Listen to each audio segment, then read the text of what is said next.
Antashhada an la ilaha illallah. Jadi riwayat dari Umar radhiyallahu anhu ketika mereka para sahabat sedang duduk-duduk, tiba-tiba muncul seorang laki-laki yang bajunya sangat putih, rambutnya sangat hitam, dan tidak ada tanda-tanda perjalanan atau tanda-tanda safar. Dan tidak ada satupun di antara kami yang mengenalnya. Sampai laki-laki itu duduk mendekat Nabi, kemudian menyandarkan lututnya kepada lutut Nabi, kemudian meletakkan kedua telapak tangannya di pahanya. Kemudian berkata, "Ya Muhammad, akhbirni anil Islam." Kemudian dia bertanya, "Ya Muhammad, beritakan kepada tentang Islam." Maka Rasulullah SAW menjawab, "Al-Islamu an tashhada an la ilaha illallah wa anna Muhammadar Rasulullah wa tuqima as-salat wa tu'ti az-zakata wa tasuma Ramadan wa tahujja al-bait in istata'a ilaihi sabila."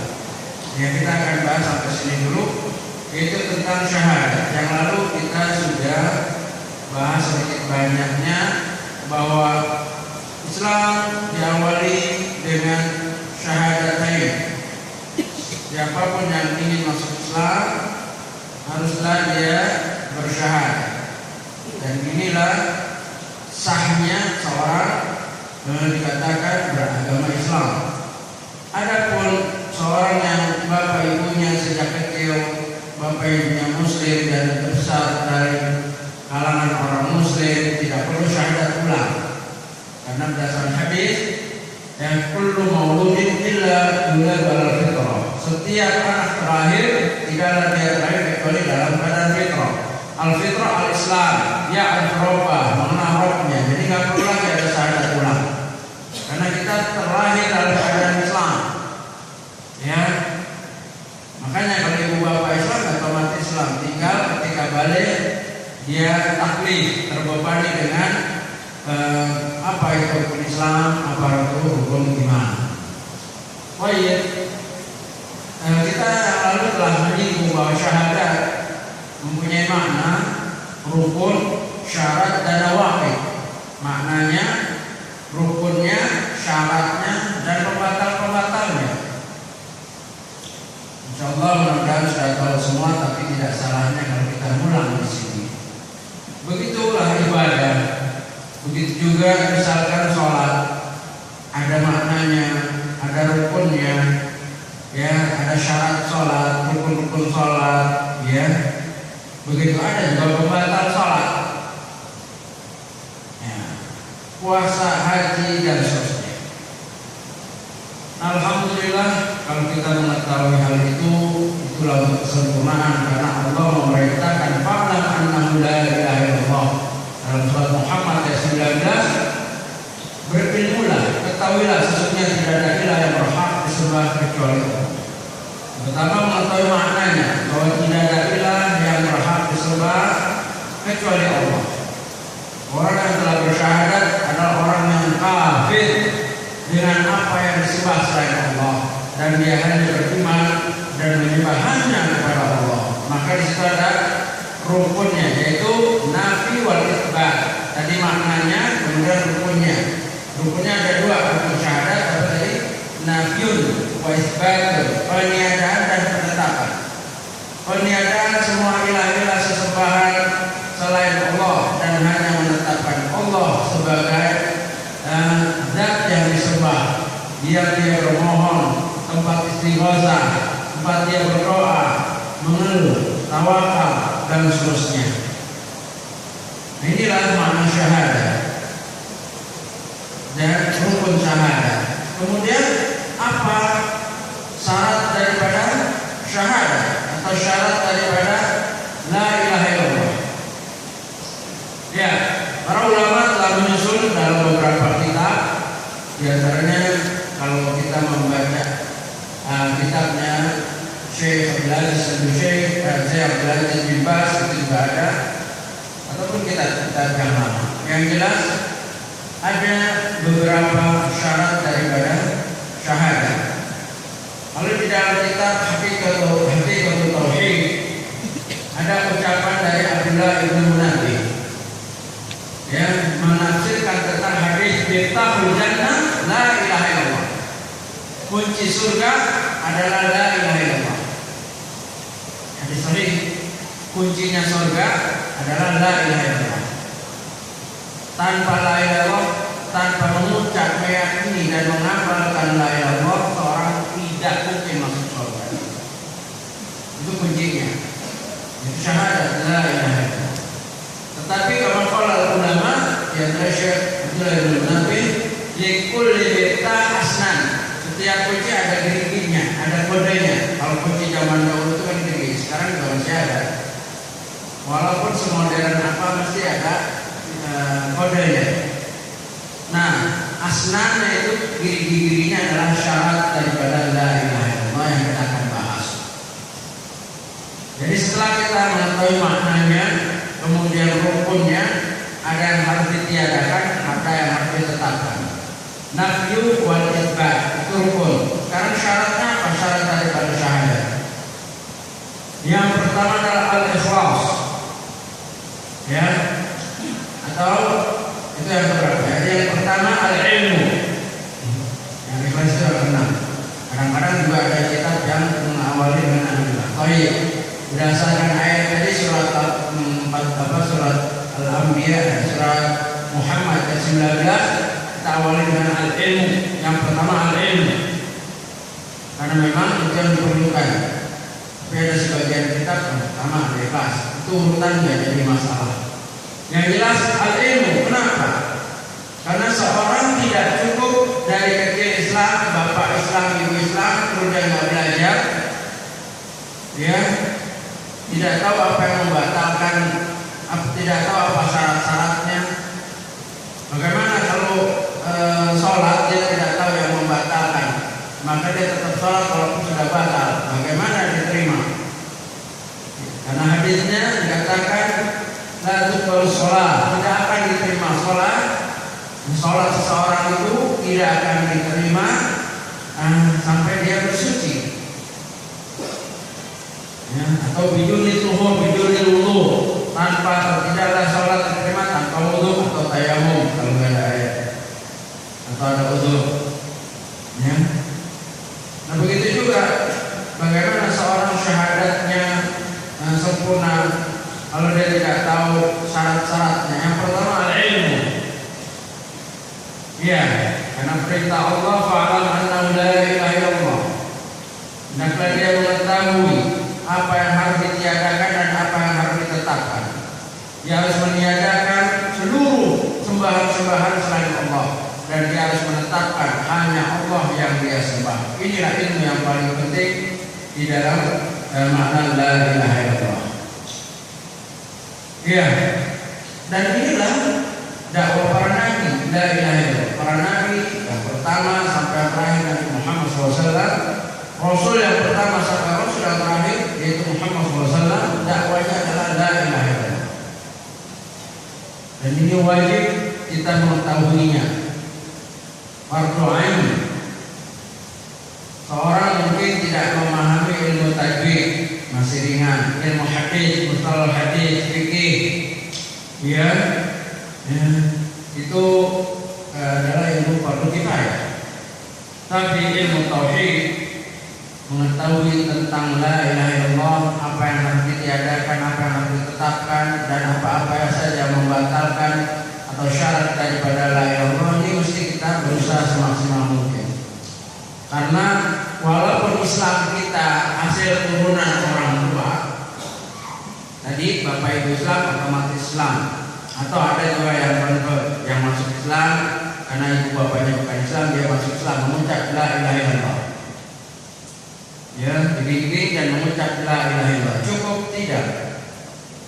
Karena Islam kita bisa diturun dari ibu dan bapak, tapi ilmu kita tidak menurun. Walaupun bapak itu orang ulama, walaupun seorang ulama bapaknya atau kakeknya, ya, dan dia otomatis Islam, tapi ilmunya nggak otomatis. Ya, makanya tidak ada seorang bayi yang disebut bayi ulama.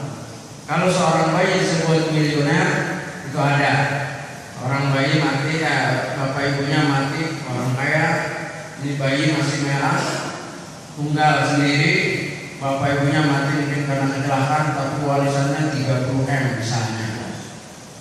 Bisa dibilang ini bayi miliuner, bayi miliuner. Tapi seorang bapak yang kiai atau ulama, ibunya juga ustazah, mati dua-duanya, itu bayi nggak bisa dibilang bayi ulama. Artinya apa? Siapapun kita, bapak siapapun, ilmunya setinggi apapun, ulama kayak apapun terkenalnya, kalau kakek atau bapak kita itu tidak bisa langsung menurunkan ya ilmunya. Tetapi kalau nama agamanya dia, otomatis kita muslim. Tapi bukan otomatis kita tahu makna syahadat, kita tahu rukun syahadat, kita tahu syarat syahadat, kita tahu ya nawaqidus syahadat, belum tentu kalau tidak belajar. Karena ilmu bukan turunan, tapi harus dicari. Ini yang kita harus bedakan. Sayangnya bagian kita hanya menerima keislaman dari orang tua, ya, tapi tidak mendalami lagi, sehingga kadang-kadang tidak tahu perkara yang sangat penting, ya, yaitu tadi makna syahadat, rukun syahadat, syarat syahadat, dan pembatal syahadat. Baik, yang kedua adalah al-yaqin. Setelah kita mengetahuinya, kita harus meyakini, karena itulah kuncinya jannah, kunci kita masuk surga. Ya, karena la ilaha illallah kalimat yang agung, kalimat thayyibah yang akarnya menghujam ke dalam dan dahannya atau rantingnya ke langit, yang bermanfaat siapa saja yang meyakininya, yang berpegang teguh, yang mengimaninya. La ilaha illallah. Nah, ini yang harus kita yakini. Makna yakin tentunya al-munafisyah, meniadakan keraguan. Yakunu qailuha mustaqinan bimadlul hadhihi kalimah yaqinan haziman fa inal imana la yaghni fihi illa ilmul yaqin.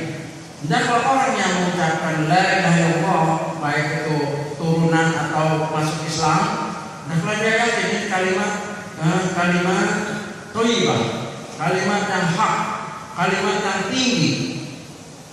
Ya, begitu beratnya, begitu tingginya kalimat la ilaha illallah ini. Dalam hadis sahih, ya, di dalam kitab tauhid itu ada tentang Nabi Musa. Ketika Nabi Musa ya memohon kepada Allah, ya Rabb alimni syai', ya Allah ajarkan aku sesuatu yang dengan itu aku akan mengajarkan umat Nabi Musa. Maka kata Allah, "Qul ya Musa la ilaha illallah." Katakanlah ya Musa, la ilaha illallah. Nabi Musa mendengar kalimat itu menyatakan, ya Rabbi, kullu ibadika yaquluna hadza. Wahai Rabbku, kalau ucapan la ilaha illallah itu sudah diucapkan, Nabi Musa pengen yang lain. Maka ada kesan ya itu udahlah, masalah la ilaha illallah begitu. Maka ditegaskan oleh Allah Subhanahu wa taala tentang tingginya beratnya kalimat la ilaha illallah. Ya Musa, wahai Musa, laukan seandainya kalimat la ilaha illallah ditaruh di satu timbangan dan seluruh alam ini dan isinya kecuali aku ditaruh di timbangan satunya, yaitu timbangan kan ada dua daunnya. Pamalat izinna la ilaha illallah, maka semua makhluk ditaruh di satu timbangan selain Allah, karena Allah Khalik. Dan la ilaha illallah ditaruh di timbangan lagi, maka pamalat izinna la ilaha illallah, maka akan berat kalimat la ilaha illallah. Jadi jangan pernah meremehkan kalimat la ilaha illallah. Yang nilainya beratnya itu seluruh makhluk ditimbang. Kita tahu arsy bagaimana besarnya arsy, kursi Allah dan seterusnya. Itu ditaruh termasuk penghuninya, malaikat, jin, manusia, hewan dan seterusnya. Ditaruh satu timbangan dan satu timbangan lagi la ilaha illallah, famalat bihinna kalimat la ilaha, maka akan berat kepada kalimat la ilaha. Nah, disinilah harus kita yakini bahwa kalimat la ilaha illallah itu harus kita ucapkan alhamdulillah. Ya. Kemudian cukup tidak, harus kita yakini. Yakin. Karena beda. Ini untuk membedakan seorang mukmin muslim dengan munafik. Ya, karena orang munafik mengucapkan la ilaha illallah tapi hatinya nggak yakin. Inilah orang mukmin harus mengucapkan dan yakin. Kalau bahasa fikihnya al-iqraru bil lisan, diucapkan dengan lisan. Naqdu bil lisan wa iqraru bil janan, dan dimantapkan dalam hati, diyakini dalam hati. Wal amalu bil jawarih. Naqdu bil lisan, alhamdulillah sangat mudah bagi orang Islam yang keturunan mengucap la ilaha illallah, itu mudah. Ya, kita ini keturunan orang Islam kebanyakan mudah. Tapi kemarin saya baru membimbing seorang wanita Cina masuk Islam. Sudah satu-satu masih susah, jelas ulang lagi. Ya, nah begitulah. Alhamdulillah kita ini yang mudah, karena sebagian orang susah. Apalagi yang nggak pernah dasarnya Arab. Kalau Indonesia, bahasa Indonesia kan banyak bahasa Arab, jadi mudah bagi kita. Tapi sebagian kaum susah. Ya, yang jelas an-naqdu bil lisan, diucapkan dengan lisan, mau ringan mau berat harus dia berusaha melatih ucapan kalimat la. Kemudian al-iqraru bil janan, dimantapkan dalam hati. Wal amalu bil jawarih, dan diamalkan dengan anggota badan. Nah, yang kedua adalah al-yaqin. Tadi al-yaqin ini harus meniadakan keraguan. Segala keraguan harus dihilangkan tentang la ilaha illallah. Nah, Allah berfirman, innamal mu'minuna alladziina aamanu billahi wa rasulihi tsumma lam yartabu wa jahadu fi sabilillah. Ya, al-ayat dalam surat Al-Hujurat ayat. Hanya saja orang-orang beriman adalah orang yang benar-benar beriman kepada Allah dan Rasulnya. Tsumma lam yartabu, kemudian dia tidak ragu-ragu. Dia ucapkan la ilaha illallah, dia tidak boleh ragu.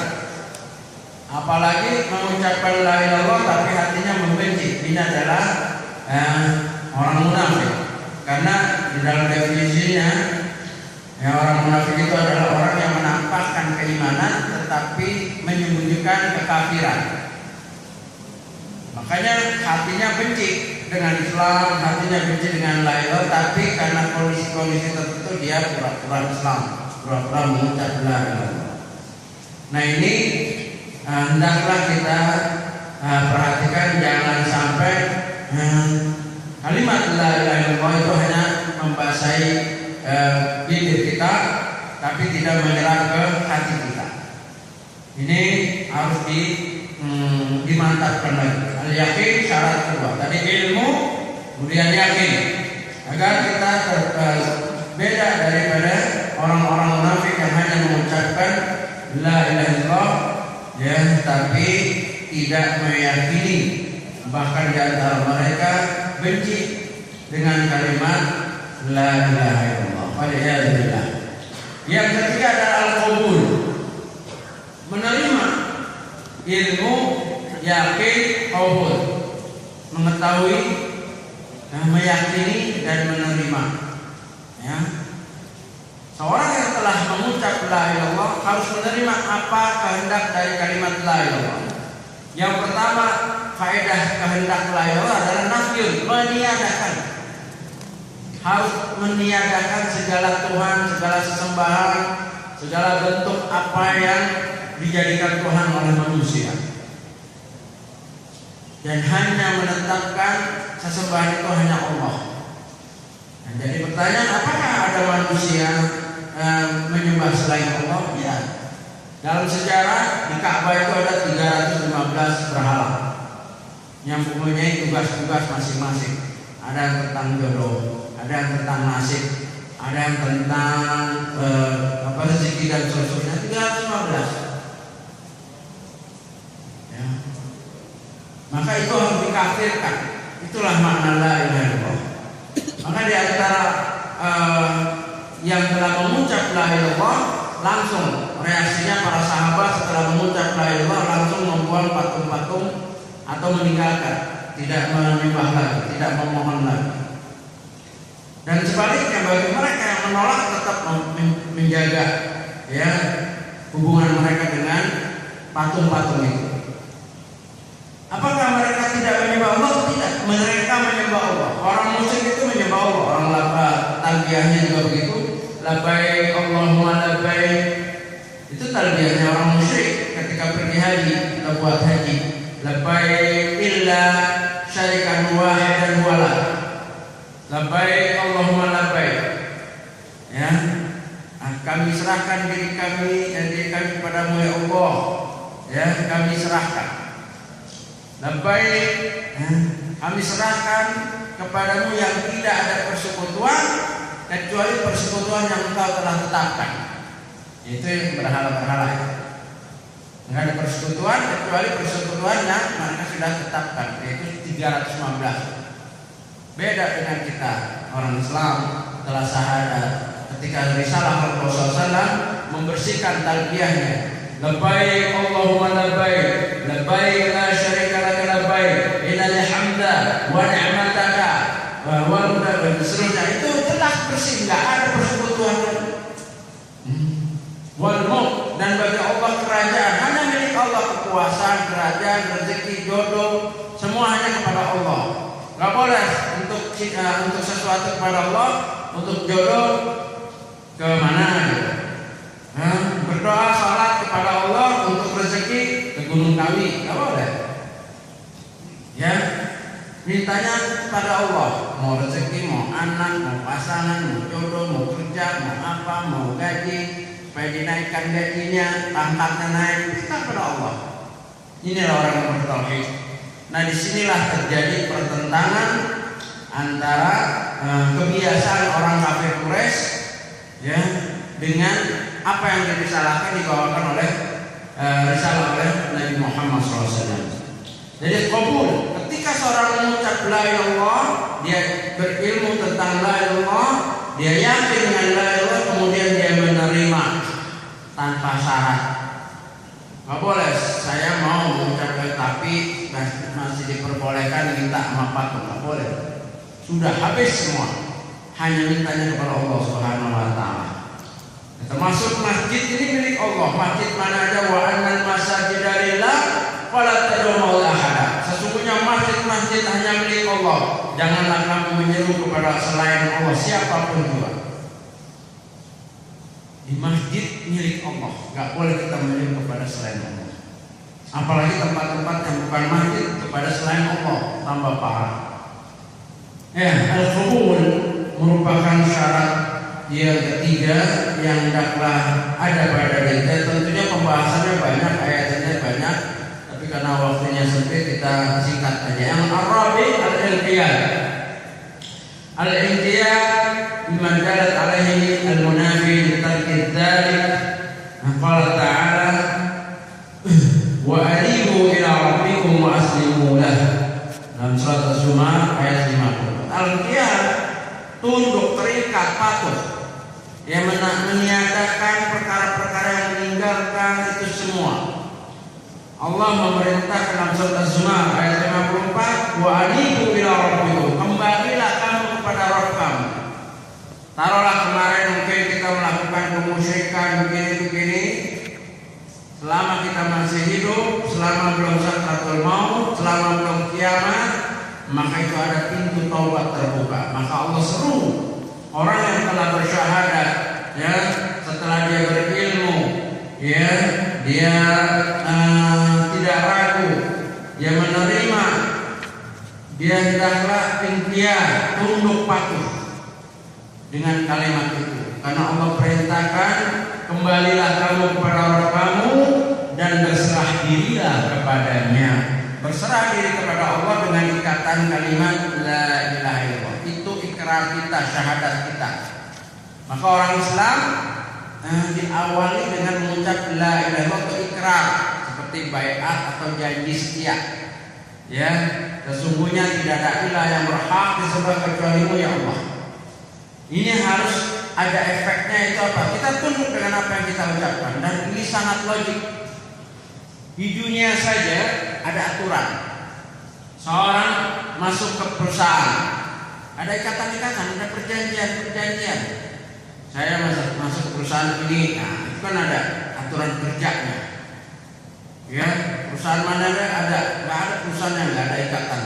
Semaunya masuk, semaunya, ya gaji asal ambil aja, nggak mungkin. Ya, ada gaji asal ambil aja nggak ada. Nah, ada ikatan-ikatan. Seorang masuk sekolah, juga begitu, ada peraturannya, ada seragamnya kalau masih SD, SMP. Nah, walaupun sudah mahasiswa bebas pakaiannya nggak bebas sekali. Ya, coba masuk sekolah kuliah bebas kan, pakaian bebas nggak? Bebas ya kalau kuliah, tapi bebas terbatas. Yang sopan ini, walaupun dia orang Papua nggak boleh dia pakai koteka. Bebas terbatas.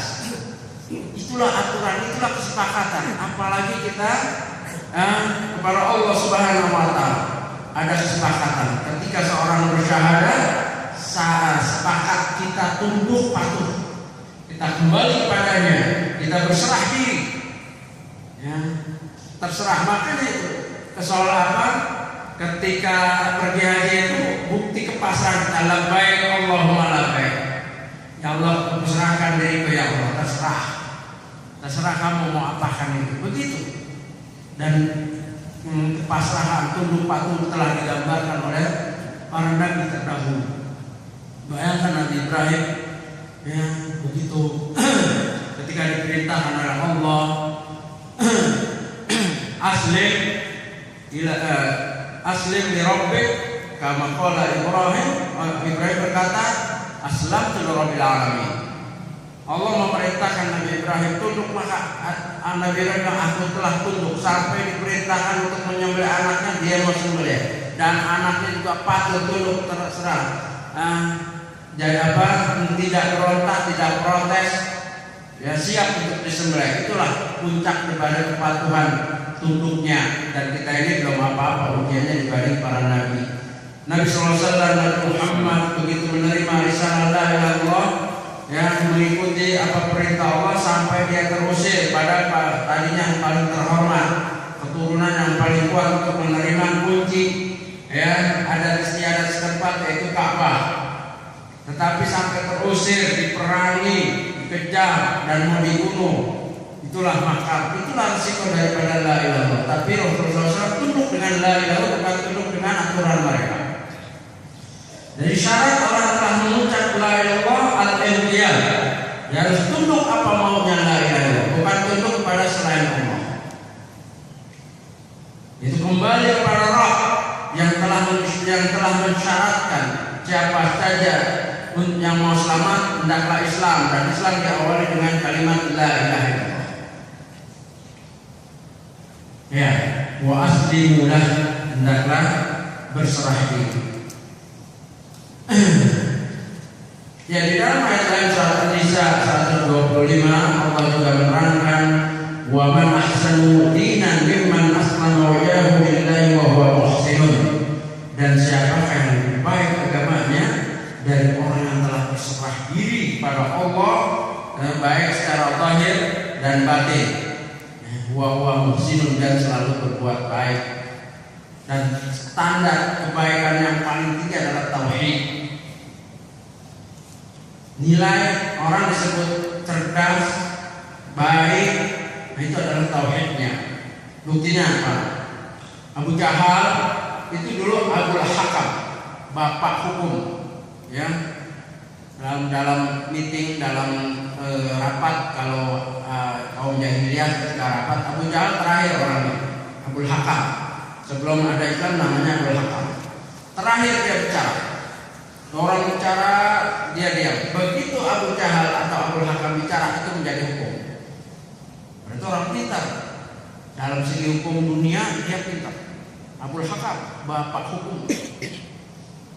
Nah, ketika dakwah Rasulullah SAW la ilaha illallah, ya anjlok ya. Jadi Abu Jahal.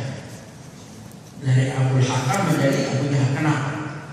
Karena menolak la ilaha illallah. Jadi siapa saja, mau S3, mau profesor, mau sainsnya tinggi, kalau menolak la ilaha illallah jadi apa? Jahil. Jangan marah sama Ustaz ya. Itu sejarah seperti itu. Siapapun dia, mau S3 dalam segi hukum, mau profesor dalam segi matematik, apalagi udah nggak sekolah menolak la ilaha illallah. Ini apa ya? Jahil murakab. Jahal murakab. 2 kali pangkat 2. Dunianya gelap, akhiratnya gelap juga. Nauzubillah. Oh iya. Jadi inilah kalimat la ilaha illallah yang dapat merubah orang. Maka seorang bisa saja nggak paham tajwid, wajar. Ilmu tajwid susah juga. Nggak paham mustalah hadis, wajar. Tapi dia seorang Islam nggak paham la ilaha illallah, ini aneh. Karena itu kuncinya masuk surga. Ya, harus dia memahaminya. Dia harus berusaha dan tidak bisa diwakili. Tauhid ini tidak bisa diwakilkan. Contohnya seorang suami rajin belajar la ilaha illallah sampai mengetahui maknanya, rukunnya, syaratnya yang membatalkannya, alhamdulillah dia amalkan. Terus anak-anaknya udah dididik, istrinya udah dididik. Ya udah itu tanggungan saya, jaminan saya, nggak bisa. Anak istri juga harus belajar, ya belajar juga karena fardu ain. Fardu ain ini nggak boleh yang saling tangan apa yang nalangin lah. Contohnya sholat fardu ain kan 5 waktu kan, nggak bisa kan? Ya udah istri anak-anak istirahat aja, bapak yang sholat 5 waktu, ya penting beres nanti bagi-bagi pahala, nggak bisa. Suami sholat, istri sholat, anak yang sudah dewasa sholat, itu rukun kedua. Setelah syahadat, apalagi syahadat. Nah, ini tugas kita menyelamatkan diri dan menyelamatkan keluarga. Kalau tidak, masing-masing nanti. Oh iya, jadi al-ilmiyah tunduk masuk apa yang dikehendaki la ilallah. La ilallah menghendaki apa? Harus meniadakan sesembahan selain Allah dan harus menetapkan hanya Allah tempat kita meminta. Ya, yang kelima sidq. Yang kelima sidq. Asyir fima al-munafiq kadhib wa huwa ayyaqulaha sidqan min qalbihi. Sidq itu menafikan kedustaan. Hendaklah yang mengucap itu benar-benar dari hati. Ini mirip dengan yakin, tetapi sidq ini lebih daripada bentuk aplikasinya. Kalau memang la ilaha illallah, apa buktinya? Apa orang itu disebut benar la ilaha illallahnya? Tentu akan ada efeknya. La ilaha illallah buktinya dia sholat 5 waktu. La ilaha illallah buktinya dia nggak kedukun minta ini. La ilaha illallah dia nggak meramalkan. La ilaha illallah dia menjauhi tempat-tempat yang akan merusak kemusyrikan, ketauhidannya dia dengan amalan kemusyrikan. Ini asidatu, bukti yang nyata. Kalau dia mengucap la ilaha, apa sih bukti benarnya? Karena tak mungkin seorang mengucap la ilaha illallah, tidak ada ilah yang berhak dia disembah kecuali Allah. Tapi dia minta, ya, sama misalnya keris, ya, atau sama apa? Itu nggak bertentangan dengan apa? Dengan sikap benar dia dengan la ilaha illallah. Berarti apa? Dia tidak menafikan Tuhan-Tuhan selain Allah. Loh, apakah yang demikian bisa menjadi Tuhan? Bisa. Ya, bahkan uang saja, dolar, real, dinar, dirham itu bisa jadi Tuhan. Ketika itu diperlukan, sangat digandrungi, sangat dicintai, sangat didambakan lebih daripada kecintaan atau sama dengan kecintaan dia dengan Allah. Makanya ada hadis di mana Rasulullah bersabda, "Ta'isha Abu Dinar," celakalah dari Abu Hurairah. Hadis sahih dalam kitab Tauhid juga ada. Ta'isha Abu Dinar, celaka hamba dinar. Ta'isha Abu Dirham, dan celaka hamba dirham. Dirham, dolar sama aja, rupiah itu hanya ininya. Bukan kalau dinar nggak boleh, kalau dolar boleh, nggak, sama aja, nggak boleh. Celaka hamba dinar. Hamba dinar kenapa? Ciri-cirinya tak bisa Abdul Khomilah. Celaka hamba pakaian kebesaran, hamba pakaian keistimewaan, hamba pakaian. Celaka kan? Ta'isa wa taqasa idza sika fala taqas.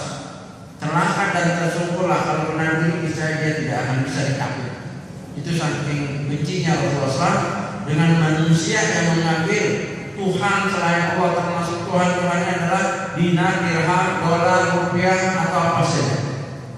Karena tak pantas Allah itu disamakan ya dengan dolar, Allah disamakan dengan, bagaimana menyamakannya?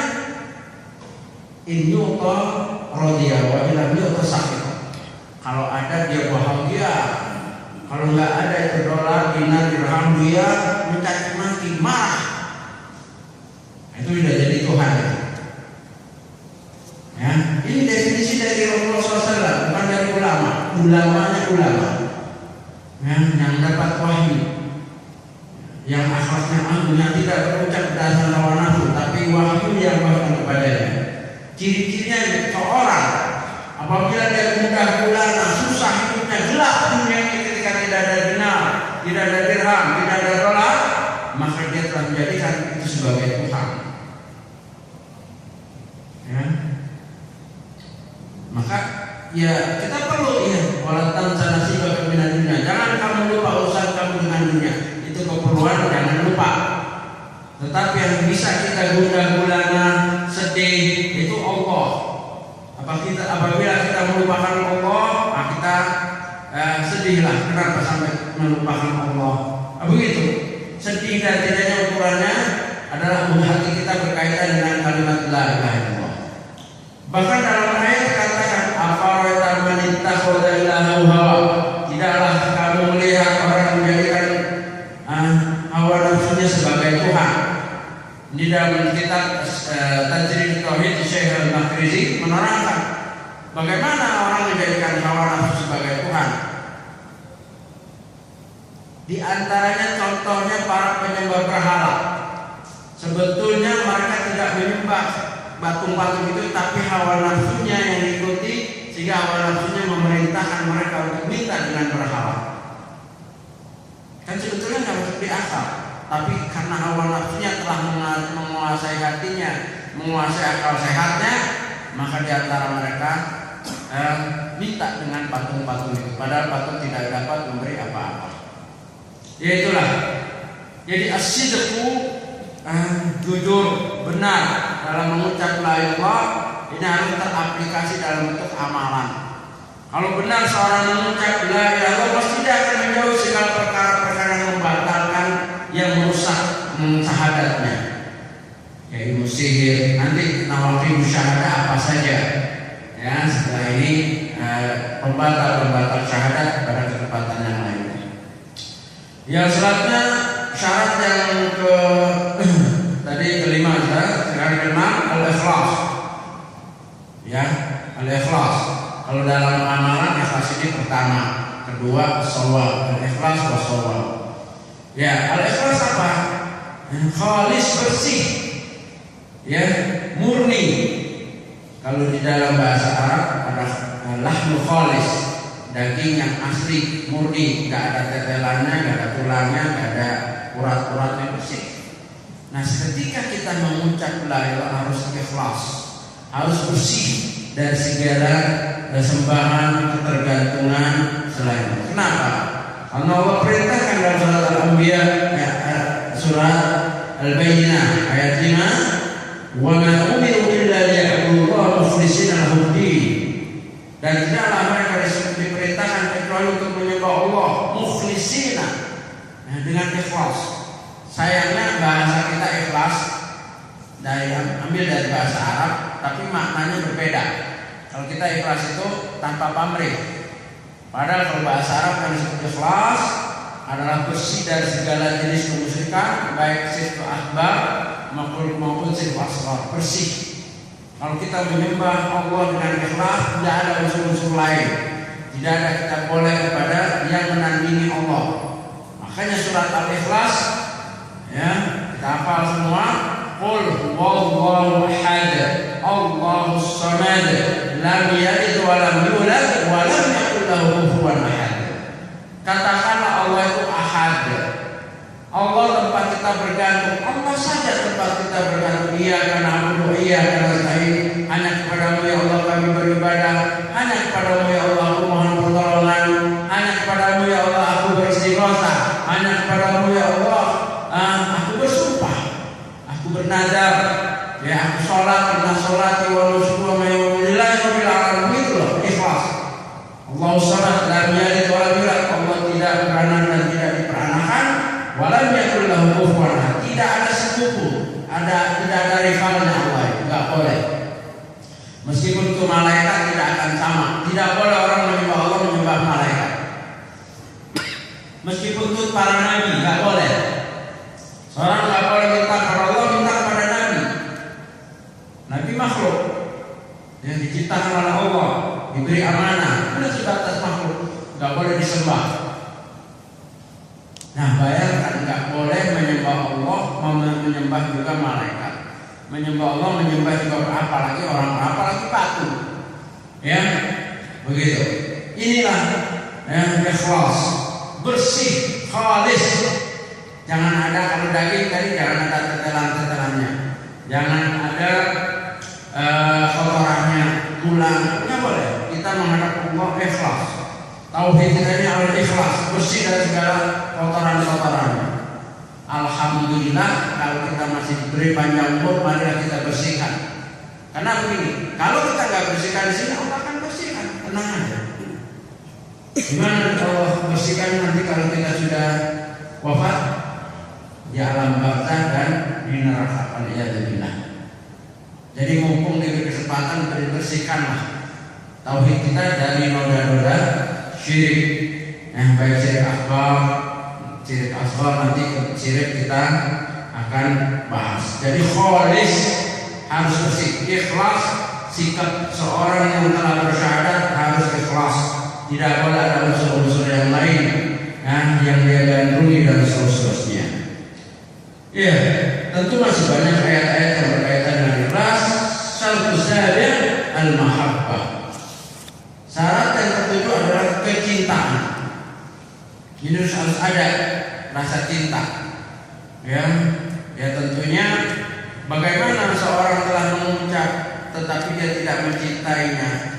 Kalau ketika dia tidak mencintainya, akhirnya akan hilang begitu saja. Atau tidak ada rasa ketika kalimat la ilaha illallah, ya ketika kalimat la ilaha illallah dilecehkan oleh seorang, biasa aja. Kenapa? Karena nggak ada kecintaan. Tetapi ketika kecintaan itu muncul, ya sedikit demi sedikit dia akan membela dan dia akan mempelajari. Dan cinta ini sangat dahsyat, ya, menjadikan ringan sesuatu yang berat, menjadikan dekat sesuatu yang jauh, ya, menjadikan mudah sesuatu yang susah. Begitulah Rasulullah ketika mencintai kalimat la ilaha, tanah kelahirannya Mekah, tidak tanggung-tanggung ke Mekah, ditinggalkan ke Madinah karena kecintaan untuk menyelamatkan akidah dan dakwah. Karena la ilaha. Bahkan Rasulullah dalam sejarahnya ditawarkan, kalau untuk kekuasaan kami siapkan, kamu orang berkuasa di Mekah. Kalau untuk kekuasaan harta kami akan jadikan kamu orang yang paling kaya. Tapi tetap dakwah la ilaha illallah. Tapi Nabi memilih tetap berdakwah walaupun harus terusir. Itulah kecintaan. Cinta ini sangat dahsyat. Nah, maka syarat yang ketujuh al-mahabbah ini harus ada pada diri kita. Jangan sampai tidak. Ya, kecintaan kepada Allah, kecintaan dengan la ilaha illallah.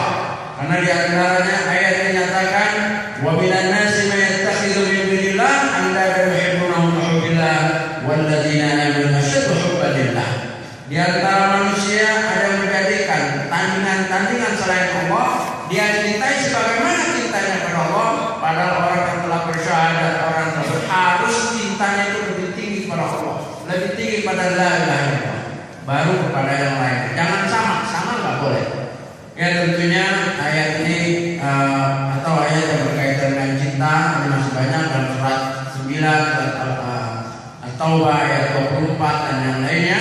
Yang jelas syarat yang ketujuh al-mahabbah, kecintaan ini harus ada. Kecintaan dengan kalimat la ilallah. Karena apa? Al-mar'u ma'aman ahabba. Seorang bersama yang dia cintai. Ketika dia mencintai la ilaha illallah, mencintai Allah, mencintai Rasul, dia akan bersama dengan Rasul dan bersama dengan Allah di jannah nanti. Wallahu a'lam. Saya rasa cukup. Mungkin ada satu pertanyaan, boleh. Kalau nggak ada ya bisa langsung tutup. Ya. Ketika seorang muslim jatuh kepada perbuatan syirik, lalu dia bertobat, apakah dia harus mengulang syahadatnya lagi? Ya. Perbuatan syirik itu memang membatalkan amal, ya, membatalkan amal. Dalam ayatnya dalam surat Az-Zumar ayat 65, di mana Allah berfirman, "Wa laqad uhiya ilaika wa ilal ladzina min qablika la in asyrakta la yahbatanna 'amaluka wa la takunanna minal khasirin." Sungguh telah diwahyukan kepadamu dan kepada orang-orang sebelum kamu, wahai Muhammad, kalau kamu syirik, la yahbatanna 'amaluka, sungguh telah habis amalan kamu dan kamu akan termasuk orang-orang yang rugi.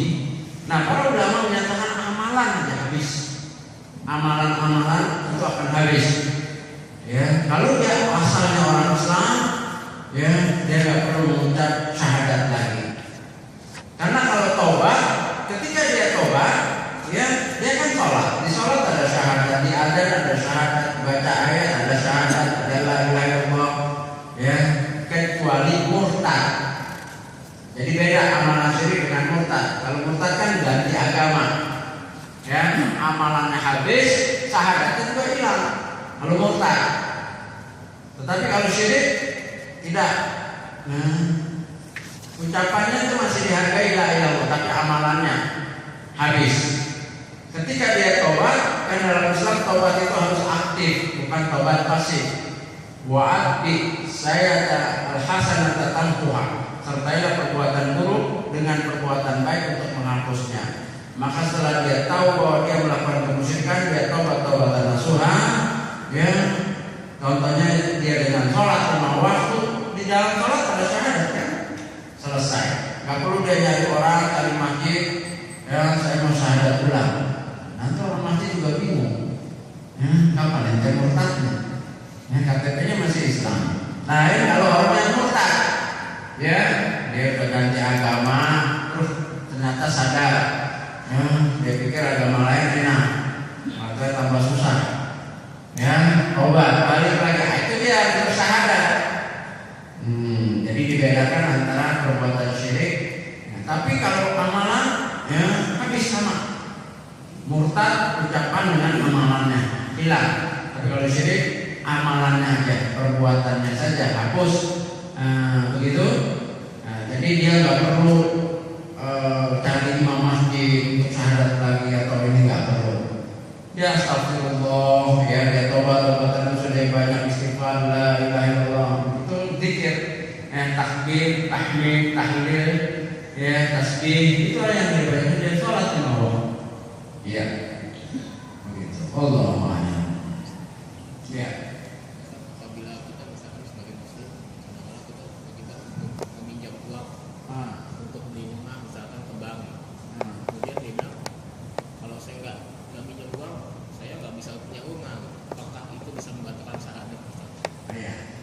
Ucapan-ucapan seperti itu ya tentunya masih ini ya, ini ucapannya bukan masalah riba dan tidak, itu bahasan panjang. Tapi ucapan, ada memang ucapan kalau saya nggak begini, itu adalah syirkul asghar, ucapan syirik, dosanya besar. Dari riba itu lebih dosa itu. Riba kan dosa besar. Ucapan kalau saya nggak gini saya bisa itu lebih besar dosanya dari kitab yang tadi. Kata para ulama dalam kitab Butawi dalam syarahnya, syirkul asghar akbar minal kabair. Syirik asghar lebih besar daripada kabair. Ucapan-ucapan syirik asghar, seperti untung ada ini, kalau nggak ada sipulan saya udah, itu ucapan syirik asghar. Ya. atau masyita, masya Allah wasyita, ini karena Allah dan karena kamu bantu saya. Nah, itu ucapan syirik asghar, nanti kita akan bahas. Itu ucapan yang berbahaya, racun. Ya, maka tidak boleh. Susah sih susah, tapi ucapannya tetap bertauhid. Orang bisa aja bisa aja dia berat, belum lepas dari ibadah, tapi jangan lepas dari tauhid. Ya, jadi tetap dia harus kepada Allah. Ya, dia harus serahkan kepada Allah. Nah, ini ada karunia Allah, ini adalah begitu. Jangan ya kalau nggak begini bukan. Ya. Bukan yang menyelamatkan kita itu pinjaman, bukan. Yang menyelamatkan kita itu Allah. Ya, begitu. Jadi ucapan-ucapan seperti itu nanti kita akan bahas di dalam Syirkul Asghar. Syirik kecil tidak membatalkan syahadat, tetapi pelakunya akbar minal kabair, lebih besar daripada dosa besar. Lebih besar dari berzina, judi, khamr. Ya, ucapan pada ucapan. Kok supaya seperti itu? Iya. Ada dalilnya di mana seorang sahabat tidak berniat untuk syirik. Sahabat dia mengucapkan masya Allah wa syi'ta. Ini karena Allah, karena kamu wahai Muhammad, wahai kamu wahai Rasul, karena kamu wahai Rasul, dan karena kamu wahai Rasul. Maka kata Nabi SAW, aja'altani ilahan, kamu mau menjadikan aku sama dengan Allah, tandingannya dengan Allah. Qul masya Allah wahdah, katakanlah ini karena Allah saja. Atau masya Allah tsumma syi'ta, katakanlah ini karena Allah, kemurahan dari Allah, ya, pemberian dari Allah. Nah, kemudian kamu. Jadi ada jaraknya. Kalau kemudian kebaikan kamu, kemudian pertolongan kamu itu boleh. Ya, nggak boleh ini karena Allah dan kamu. Alhamdulillah saya dapat pinjaman ini karena Allah dan si pula, nggak boleh. Alhamdulillah hidup saya ini sekarang nggak sengsara ini karena Allah dan bantuan bapak saya. Nggak boleh, itu ucapan syirik. Kemudian karena itu kemudian itu ada jaraknya, nggak menyamakan Allah dengan makhluk. Ini hadisnya sahih. Nah sekarang itulah perlunya ilmu tauhid. Dari yang perkara-perkara yang kita anggap remeh tidak taunya poin. Ya, Allah alam saja cukup ya. Ini udah habis. Assalamualaikum warahmatullahi wabarakatuh.